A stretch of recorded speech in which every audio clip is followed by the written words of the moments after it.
això. Hem que buscar unes pastilles. Molt bé. Com anem del sucre? El senyor Salvador molt de la gent, no és de darrere el taulell i basta, no.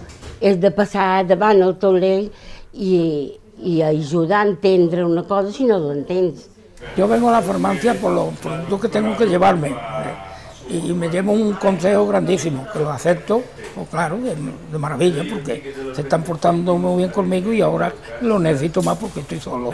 Les farmàcies, vulguis o no, no fan només un servei de compra i venda, sinó fan un servei social, sobretot, i bastant humà, no? Tinc molt mal d'ulls, una mica vermells. En vermell. El paper del farmacèutic jo penso que és el metge de proximitat, no? Perquè si per un mal de cap o per alguna coseta doncs, has d'estar 2 o 3 setmanes, doncs és més fàcil baixar a la farmàcia i que en un moment determinat el farmacèutic t'aconselli el que podria resoldre aquell petit problema que penso que no cal ni anar al metge a demanar hora ni fer perdre el temps a la gent, no? Hola, Mari, què tal? Com estàs? Molt bé. Què dius de nou? Pensant a veure la sortida que tinc la setmana que ve. Ah, i on vas? Explica. A Calella, nen. A Calella, l'altra vegada. Yo vengo aquí a mi farmacia, que digo mi farmacia, como si estuviera en casa. Como si fuera mi segunda casa. Porque como necesito tanta medicación es que los veo a diario. El que ell me va prenent també és la pressió, com ja ho té en l'ordinador, que ja em mira la pressió cada, no sé, quan fa dies, oi, fa temps, oi, que deu fer 3 setmanes o 4, doncs va, pren-te la pressió. Cada vegada m'aprova per això, alguna vegada em suspèn perquè, però ja dic, m'aproves? Sí, normalment sempre m'aprova.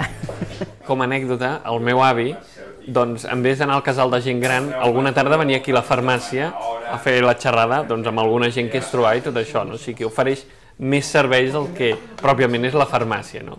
I ells fan de farmacèutics i fan de metges, de psicòlegs i de moltes coses, d'amics i de moltes coses. Vull dir que és un servei realment més eficient no pot ser. ¿Qué tal el último día? ¿Cómo estaba de colesterol? Bien. ¿Bien? Últimamente vamos bastante bien. ¿La dieta? Eso cuesta un poco más. A la hora de sacar cada vez más productos que van sacando productos nuevos, ellos también se tienen que ir preparando para atender al cliente cuando venga aquí, ¿no? Porque si se queda estancado, llegaría un momento que no sabría qué medicación darte si vienes a preguntar. Jo miro a les persones que segueixen estudiant i posant-se al dia. Posant-se al dia perquè van sortint coses noves i tot això, i això més aquestes professions de farmacèutics i tot això que han de tractar amb les persones. Jo crec que un farmacèutic sempre s'ha d'anar reciclant. És una activitat que sempre és innovadora, surten nous medicaments, noves malalties i sempre han d'estar al dia de tot això. Em penso que no hauria de ser alguns farmacèutics, haurien de ser tots els farmacèutics que estiguessin al dia, perquè prendre medicaments és una cosa sèria, d'alguna manera pots prendre mal. Penso que no només els farmacèutics, que tothom s'ha de seguir formant després d'haver acabat la carrera o els estudis pertinents, no? Però en el cas dels farmacèutics penso que és importantíssim perquè cada dia surten medicaments nous, hi ha noves malalties i el farmacèutic ha d'estar actualitzat a l'últim segon per poder donar el millor servei al client, no? Tens de tot, no? Per això, perquè segurament t'hauré de demanar. Sí. O sigui, per prendre, diguéssim, per una setmaneta, doncs en tinc, Doncs em sembla que t'hauré de demanar.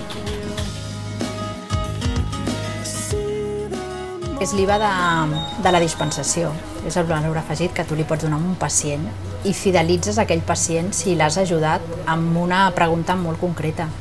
No és el mateix donar un bon consell que una simple dispensació. Vas a la calaixera, agafes el medicament, l'emboliques, adéu. No. Al pacient sempre li agrada que l'informis.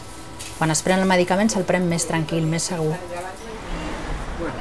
Val la pena perquè és una cosa molt transversal en el temps i que toca totes les especialitats. Llavors, clar, moltes vegades t'apuntes a un curs monogràfic que t'interessa alguna cosa, però deixes l'altre. Com a farmacèutic de capçalera, necessites un coneixement de base de tot. No molt exhaustiu, però sí ajustat al temps.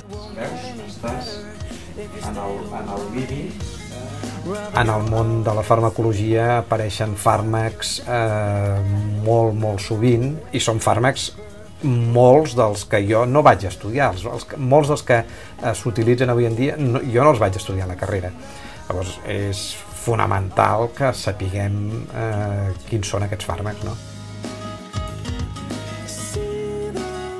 Realment està bé la formació presencial perquè ho vius en directe i et trobes amb companys, no? I això també és bo per tots nosaltres perquè intercanviem coses, ens riem gracietes i això també és formació. Jo em penso que això també és formació per tots nosaltres.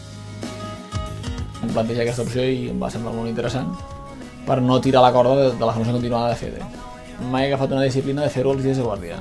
Llavors faig guàrdies cada un parell de setmanes i així em serveix per no perdre una mica el fil d'aquesta formació que dona FEDE, que el ser transversal fa que amb un esforç relatiu estiguis al dia i puguis respondre dubtes o fer comentaris adients a la gent.